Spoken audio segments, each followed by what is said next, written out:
সনাতন ধর্ম হিন্দু ধর্মে শ্রেণী, বর্ণ বা সম্প্রদায় নির্বিশেষে সমস্ত হিন্দুদের উপর বাধ্যতামূলক শাশ্বত বা সম্পূর্ণ কর্তব্য বা ধর্মীয়ভাবে নির্ধারিত অনুশীলন বোঝাতে ব্যবহৃত শব্দ।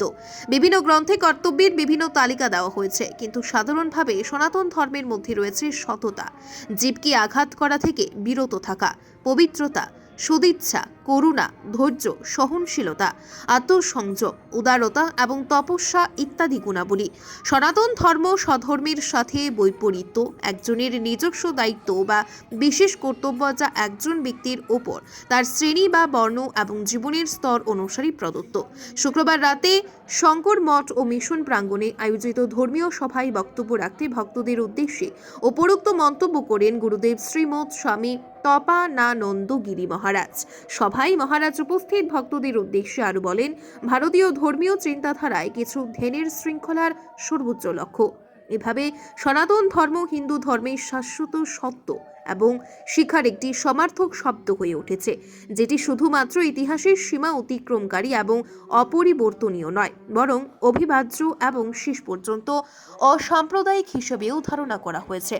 উল্লেখ্য, ওই দিন সন্ধ্যা থেকে সোনাই রোড স্থিত শিলচর শঙ্কর মঠ ও মিশন প্রাঙ্গণে গুরুদেব শ্রীমৎ স্বামী তপানানন্দ গিরি মহারাজ শুভ আগমনে গুরুপূজা সহ সনাতন ধর্মীয় সভার আয়োজন করা হয়।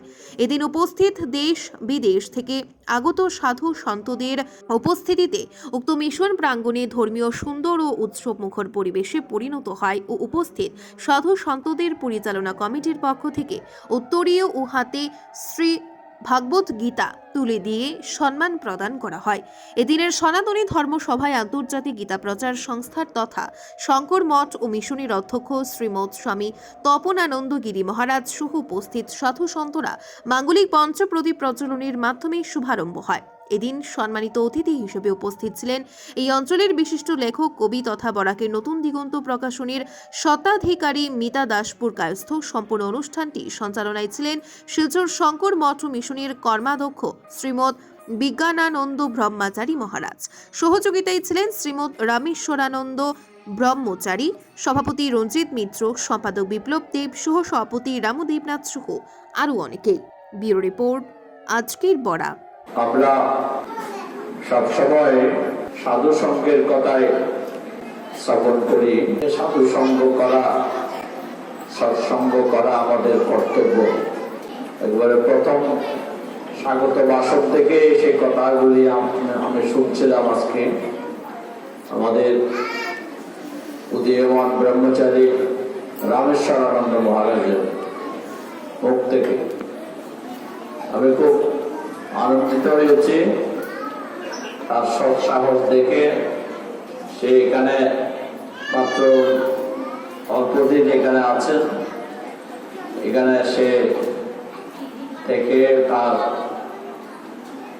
যে একটা সুন্দর ভাবনা, ঈশ্বর ভাবনা এবং গীতা পাঠ সহ অন্যান্য বিভিন্ন ব্যাপারে তার যে আগ্রহ দেখছি, আমি তাকেও সাধুবাদ জানাই। পূর্বজন্মের স্বীকৃতি না থাকলে এই সাধু জীবনে স্থায়ীভাবে থাকা খুব কঠিন। আমাদের মঠে প্রচুর সাধু হওয়ার জন্য আসে, আবার চলে যায়, সবাই স্থায়ী হয় না।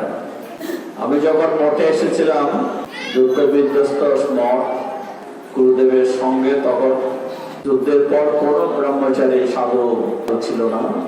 আমাদের কিছু প্রবীণ সন্ন্যাসী ছিল কয়েকজন, হাতে গোনা।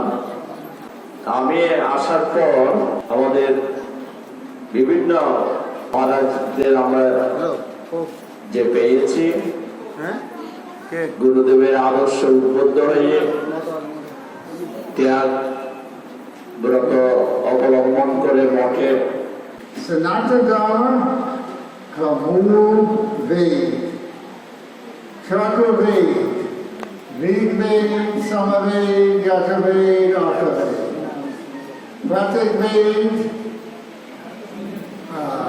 Mantra, Brahmana, Ananyaka, और Upanishad.